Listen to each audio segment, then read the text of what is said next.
Hey guys, मैं हूँ प्राची ठाकुर। तो आज मैं एक्सप्लेन करने वाली हूँ द फॉग मूवी को, जो कि एक हॉरर और थ्रिलर मूवी है। जिस तरह से इसकी स्टोरी लाइन है और पास्ट और प्रेजेंट को इन्होंने नरेट किया हुआ है वो बहुत ही ज़्यादा मज़ेदार होने वाला है। ये मूवी थोड़ी सी कंफ्यूजिंग है और हिंदी में भी अवेलेबल नहीं है, बट मैं जिस तरह से इसे एक्सप्लेन करूँगी आपको अच्छे से सब कुछ समझ में आने वाला है और मैं पर्सनली आपको रिकमेंड भी करूंगी कि आप इस मूवी को ज़रूर देखें। सो वीडियो स्टार्ट करने से पहले अगर आपने मेरे चैनल को सब्सक्राइब और वीडियो को लाइक नहीं किया है तो फटाफट कर दीजिए, ताकि ऐसी ही अच्छे वीडियो आपको सबसे पहले नोटिफिकेशन में मिल जाए। सो मूवी की स्टार्टिंग होती है एंटोनियो आइलैंड से, जहाँ शहर के लोग 134 साल बाद अपने पूर्वजों को सम्मानित करने की तैयारी कर रहे थे, क्योंकि उनको ये लग रहा था कि उनके पूर्वजों ने एंटोनियो आइलैंड को बचाने के लिए सालों पहले कोहरे में खतरनाक लोगों का सामना किया और अपनी जान की बाजी लगा दी। लेकिन सालों पहले उनके साथ क्या हुआ था ये बात कोई भी नहीं जानता, और आप भी ये जानेंगे उसके लिए आपको थोड़ा सा वेट करना पड़ेगा और मेरी वीडियो को पूरा देखना पड़ेगा। फिर बोट ट्रिप के दौरान निक की बोट के साथ एक हादसा होता है और एक अजीब सी चीज में वो फंस जाती है, जहाँ पे उन्हें एक बैग मिलता है और उसमें से कुछ सामान निकल के गिरने लगता है। ऐसा लग रहा था जैसे कि वो बहुत सालों से वहाँ पे दफन था। फिर निक अपनी बोट का क्लच लेने के लिए सिटी जा रहा होता है, जो कि उस हादसे में टूट गया था। जहाँ रास्ते में उसकी मुलाकात एलिजाबेथ से होती है, जो कि उसकी एक्स गर्लफ्रेंड थी, और 6 महीने बाद वो एंटोनियो आइलैंड यानी कि अपने घर वापस लौट रही थी, बट अंधेरे की वजह से निक उसे नहीं पहचान पाता और वो उसे कोई और लड़की समझकर उसके साथ फ्लर्ट कर रहा था। बट जैसे ही वो देखता है कि ये उसकी एक्स गर्लफ्रेंड है और वो 6 महीने बाद अपने घर वापस लौट रही है, वो देखकर बहुत ही ज्यादा शॉक हो जाता है और खुश भी था। फिर वो दोनों साथ में सिटी जाते हैं, जहाँ एलिजाबेथ को मैकेन नाम का एक ओल्ड मैन मिलता है। वो उसे एक घड़ी दिखाता है जो उसे समंदर में से मिली थी, और एलिजाबेथ को वार्न करता है कि अगर उसने उस घड़ी को छू लिया तो चीजें बहुत बदल जाएंगी। बट एलिजाबेथ अंधविश्वास जैसी चीजों में यकीन नहीं करती थी। वो उसे छू लेती है और उसके छूते ही सालों पुरानी बंद घड़ी अचानक से चलने लग जाती है। वो देखती है कि उस पे एक होल मार्क भी है और उस पे एक तराजू का निशान बना हुआ था। जिसके बाद local radio station Stevie Van को वेदर स्टेशन से डैन का कॉल आता है। डैन स्टीवी का बॉयफ्रेंड है। वो उसे ये बताता है कि बीच की तरफ फॉग बहुत ज्यादा बढ़ रहा है, जबकि हवाएं तो ऑपोजिट डायरेक्शन में चल रही हैं। गाइस, ये सब तब होना स्टार्ट हुआ था जब एलिजाबेथ ने सालों पुरानी घड़ी को छुआ था। अब इसका क्या रहस्य है ये तो आपको धीरे धीरे ही पता चलेगा। वहीं दूसरी तरफ निक का कजिन शॉन और स्पूनर 2 लड़कियों के साथ, जिनका नाम जेनिफर और मैडी है, पार्टी कर रहे होते हैं उसी बोट पे। धीरे धीरे फॉग उनकी तरफ बढ़ने लग जाता है। जैसे ही फॉग उनकी तरफ बढ़ता है, बोट का इंजन काम करना बंद कर देता है। शॉन बोट हाउस में जाता है, फोन कॉल करने की कोशिश करता है, बट सारे कनेक्शन वहाँ पे खराब हो गए थे। फिर फॉग उनकी तरफ आने लगता है और बोट को पूरी तरह से घेर लेता है। बहुत ज्यादा ठंड होने की वजह से वो लोग सब बोट हाउस के अंदर चले जाते हैं, जहाँ पे सारी चीजें अचानक से टूटने लग जाती हैं और गिरने लग जाती हैं। फिर स्पूनर और शॉन बाहर देखने के लिए जाते हैं, वो हेल्प मांगने के लिए, जहाँ उन्हें एक पुराना क्लिपर जहाज दिखाई देता है और अचानक से वो जहाज देखते ही देखते गायब हो जाता है।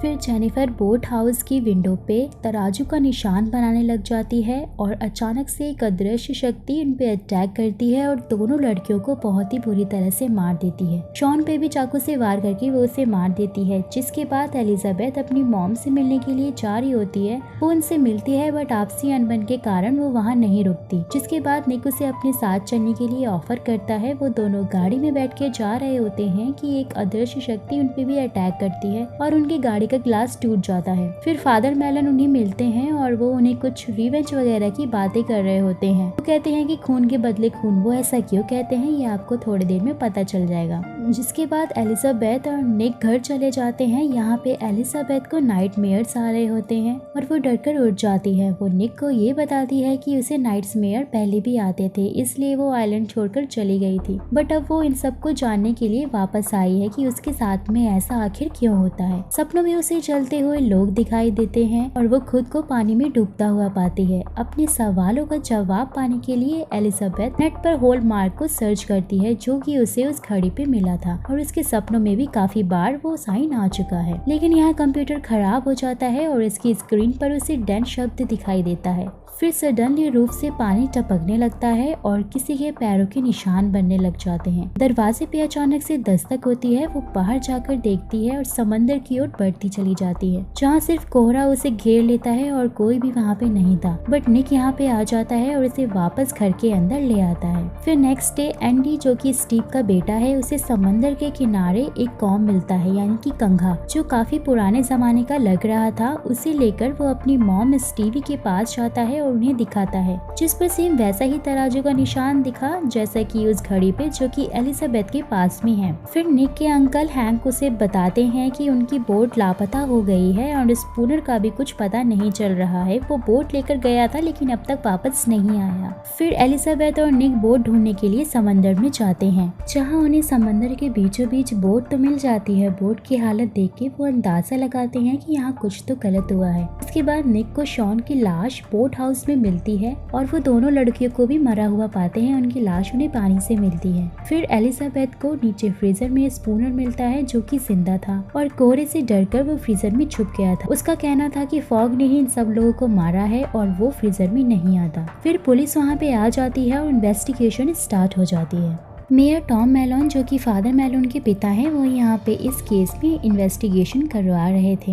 वहाँ पे प्रेजेंट सभी लोगों को यही लग रहा था कि स्पूनर ही कातिल है, क्योंकि सब मर गए थे, बस वो ही था जो कि जिंदा था। फिर निक को स्पूनर का कैमरा मिला था, जो कि उसने एलिजाबेथ को दे दिया था और उसे कहा था कि इसे संभाल के रखो, शायद इससे स्पूनर बेगुनाह साबित हो सकता है। फिर एलिजाबेथ उसी कैमरे को चेक कर रही होती है जिसमें उस रात की सारी वीडियो रिकॉर्ड हो गया था, जिससे उसे पता चल जाता है कि स्पूनर सच कह रहा है और उसने किसी को नहीं मारा। तभी दरवाजे पे दस्तक होती है। वो देखने के लिए जा रही होती है कि इसका पैर स्लिप हो जाता है और वो पानी में गिर जाती है। कैमरा भी पानी में गिर जाता है और वो खो जाता है। वो बाहर निकलने की कोशिश करती है कि तभी उसे बोट की वॉल से एक बहुत ही पुरानी एंसेंट से बुक मिलती है, जिसमें फादर मेलन की फैमिली का नाम लिखा था एंड वो बुक उनके एंसेस्टर पैट्रिक मेलन की थी। फिर एलिजाबेथ उस बुक को लेकर फादर मेलन के पास जाती है और उनसे बुक के बारे में पूछती है, बट वो उसे कुछ नहीं बताते और कहते हैं कि ये जगह छोड़ के चले जाओ, ये हमारे लिए सेफ नहीं है।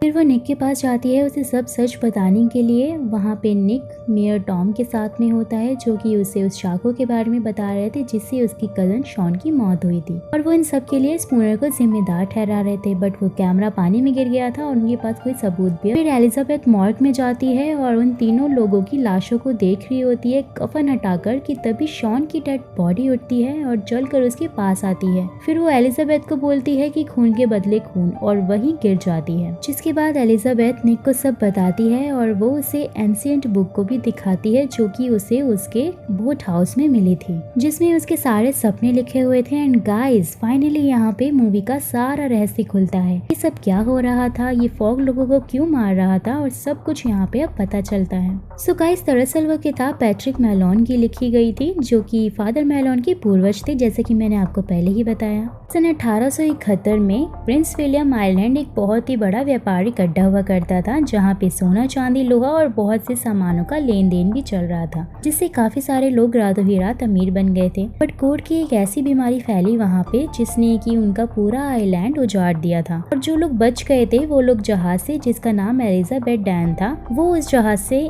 एंटोनियो आइलैंड की तरफ बढ़ने लग गए थे। और उनका जो मेन लीडर था, जिसका नाम विलियम बैग था, और उसने एंटोनियो आइलैंड पर आधी जमीन खरीदी, जिससे कि वो अपने बचे हुए लोगों को ठिकाना दे सके और उन्हें एक घर प्रोवाइड करवा सके। सो फ्रेंड्स, ये डील विलियम ने पैट्रिक मेलन से की थी, जो कि उसे एंटोनियो आइलैंड का आधा हिस्सा देने वाला था। बट उसने अपने साथियों के साथ मिलकर, यानी नॉर्मन, रिचर्ड और डेविड के साथ मिलकर विलियम को डबल क्रॉस किया और उसका सारा खजाना लूट लिया, क्योंकि वो बहुत ही ज्यादा अमीर था और वो अपने साथ में अपना खजाना भी लेकर आ रहा था।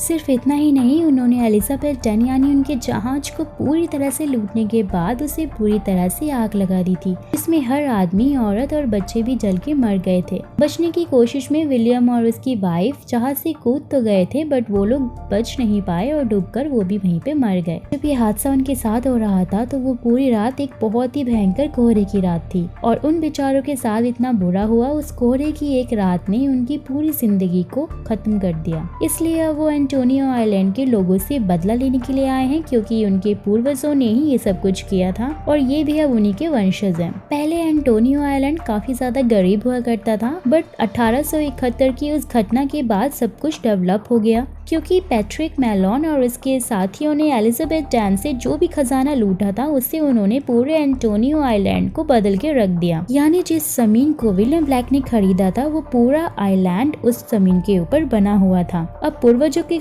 कर्मों का भुगतान इन सबको करना पड़ेगा, क्योंकि ये लोग उन खूनियों की संतानें हैं। सारा सच जाने के बाद एलिजाबेथ और निक उस जगह पे जाते हैं जहाँ उन चारों खूनियों की सम्मान में जश्न हो रहा था। तभी सारी लाइट्स ऑफ हो जाती हैं और नेटवर्क ब्लास्ट होने लग जाते हैं और पूरे शहर में अंधेरा हो जाता है। वहीं दूसरी तरफ स्टीव अपने रेडियो स्टेशन में होती है, जहां अजीब सी आवाजें आने लग जाती हैं और आग लग जाती है, और वो कॉम जो उसके बेटे ने उसे समुद्र में से ला के दिया था उसी की वजह से उसके स्टेशन में आग लगी थी और वहाँ पे तराजू के निशान बनने लग जाते हैं। वो फटाफट अपने बेटे एंडी को कॉल करके उसे घर में सेफली रहने के लिए बोलती है, जिसके बाद वो अपने बॉयफ्रेंड डैन से वेदर स्टेशन में वीडियो कॉल पे बात कर रही होती है कि सारी लाइट्स ऑफ हो जाती हैं, लेकिन उसका कंप्यूटर वहाँ पे चल रहा होता है। उसके बाद वहाँ पे उसके दरवाजे पे कोई नॉक करता है। डैन देखने के लिए जाता है और उसे भी कोई बुरी तरह से मार देता है। स्टीव घबरा कर अपने घर पे कॉल करती है, लेकिन कनेक्शन कट होने की वजह से वो अपने आंट से बात नहीं कर पाती है। फिर वो अपने एफएम में अनाउंस करती है कि डैन मारा गया है और अब उसके बेटे एंडी की जान भी खतरे में है, जिसे निक सुनता है और एलिजाबेथ के साथ एंडी को बचाने के लिए उसके घर निकल जाता है। स्टीव भी अपने रेडियो स्टेशन से निकलती है, बट उसकी गाड़ी खराब हो जाती है। देखते ही देखते कोहरा उसे चारों तरफ से घेर लेता है। उसका एक्सीडेंट हो जाता है और उसकी गाड़ी पानी में जाके गिर जाती है, जहाँ स्पिरिट उसे मारने की कोशिश करती है, बट वो जैसे तैसे करके वहाँ से बच जाती है। वहीं स्टीव के घर पे कोहरा उसकी आंट को बहुत ही बुरी तरह से जला के मार देता है, जिसे एंडी देख लेता है और वो कमरे में जाकर छुप जाता है। कोहरा आकर उसे भी मारने वाला था कि तभी निक वहाँ पे पहुँच जाता है और उसे खिड़की तोड़कर उसे बचा लेता है। फिर वहाँ स्टीव भी उन्हें मिल जाती है और वो सब लोग भागकर उद्घाटन वाली जगह पे पहुँच जाते हैं, जहाँ पे जश्न हो रहा था, और वहाँ पे एलिजाबेथ की मॉम और टॉम मेलोन पहले से ही थे। गाइस, मैं यहाँ पे आपको बता दूं कि टॉम मेलोन पैट्रिक मेलोन का बेटा था, वही पैट्रिक मेलोन जिसने एलिजाबेथ डैन को आग लगाई थी अपने साथियों के साथ में मिलकर। यहाँ पे सब लोग बात कर रहे होते हैं कि उनके पूर्वजों का गुनाह का भुगतान अब उन लोगों को करना पड़ेगा।